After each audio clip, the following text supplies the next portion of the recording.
Do I need to say anything else?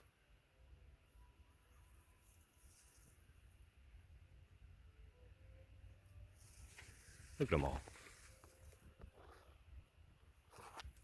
It's loaded. This whole thing.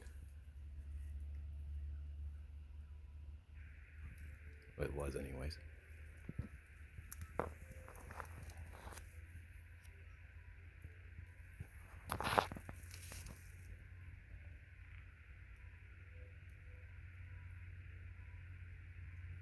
That's bigger than any blackberry that I can grow. And there's no tang to them as long as you pick them at the right time. And it literally grows on trees. Look at this.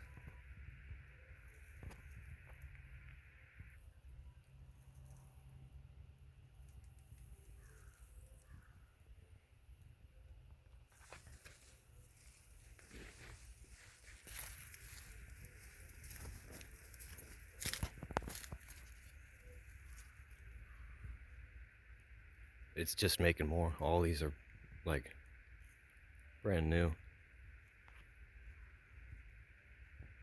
Those are brand new-ish. Just loaded. As soon as all the black ones get eaten or picked off or whatever, the red ones are right behind them to fill their place. And the ones behind that take the red one's place. It just loads up. I mean, look at this. Oh, that one, that's how you tell when they're perfectly ripe.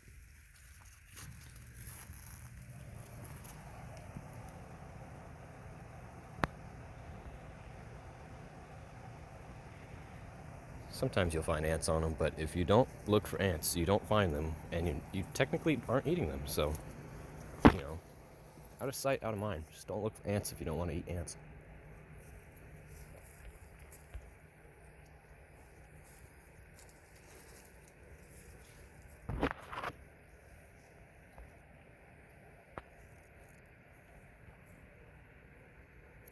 What else is cool? This is cool. Chamolia. It's heat tolerant-ish. More heat tolerant than most kales. It is super tender. Super good tasting. Tastes like the lacinato. I think it's better. But these could be grown from cuttings, which most kales aren't very easy to do so. These you can literally just stick a cutting in native soil and it'll grow. And they start even better from pots if you put them in potting soil. And these are already surpassing any Ethiopian kales that I started from seed a couple weeks after I got these to root. And the Ethiopian kales got a tiny little stem still, and this guy is taking off. This guy too. Same thing.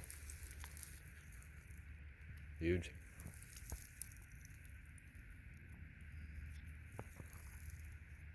What more do you want?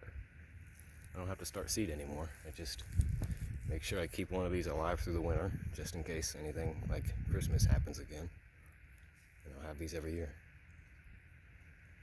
Most likely, if I get them spread out everywhere, a good batch of them will survive through any winter I have, and always have green on them. I don't see why they wouldn't make it through a winter. They're kale after all. Anywho, guavas going crazy.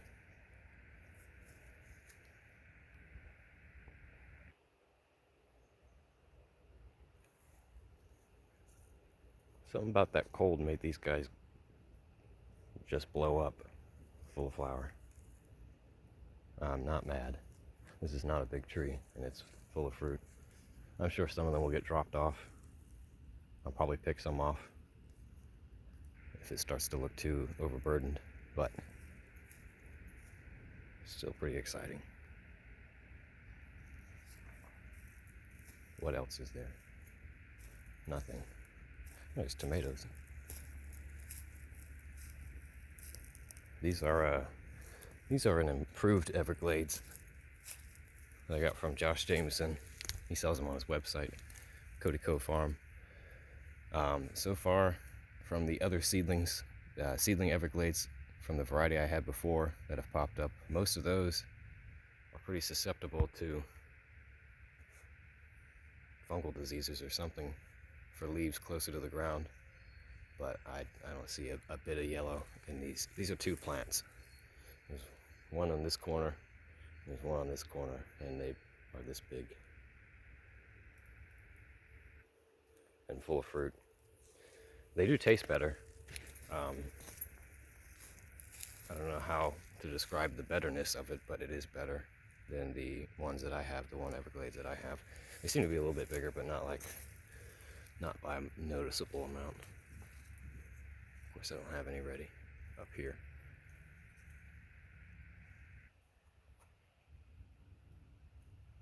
Lots of fruit though.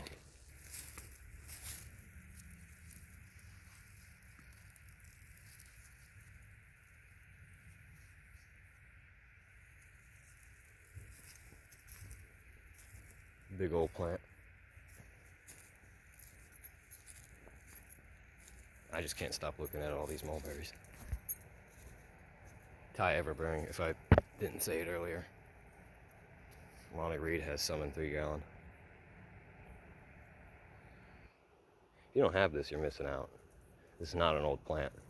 I got this from a very, very tiny potted up plant that was basically that big in a little 2-inch pot. Maybe two or 3 years ago. It's out in full sun on the south side. Almost full sun. It doesn't get early morning.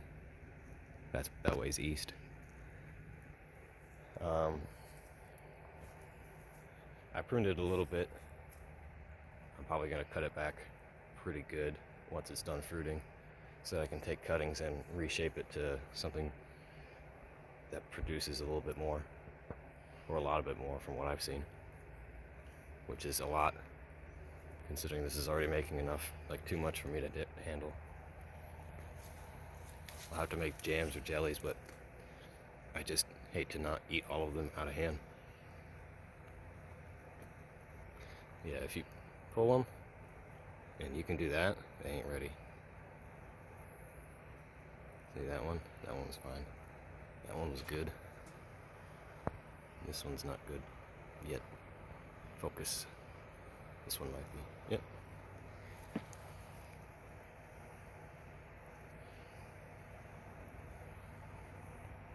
That's a Siberian kale, or it's either Siberian kale or red Russian. I'm not sure. That's the only other kale I have that's doing as well as that is. That I planted, I think, before Christmas. It's big. And I haven't been harvesting it because, I'll be honest, I don't grow things to eat them most of the time. I grow things because I'm a collection addict and I need the next cool thing.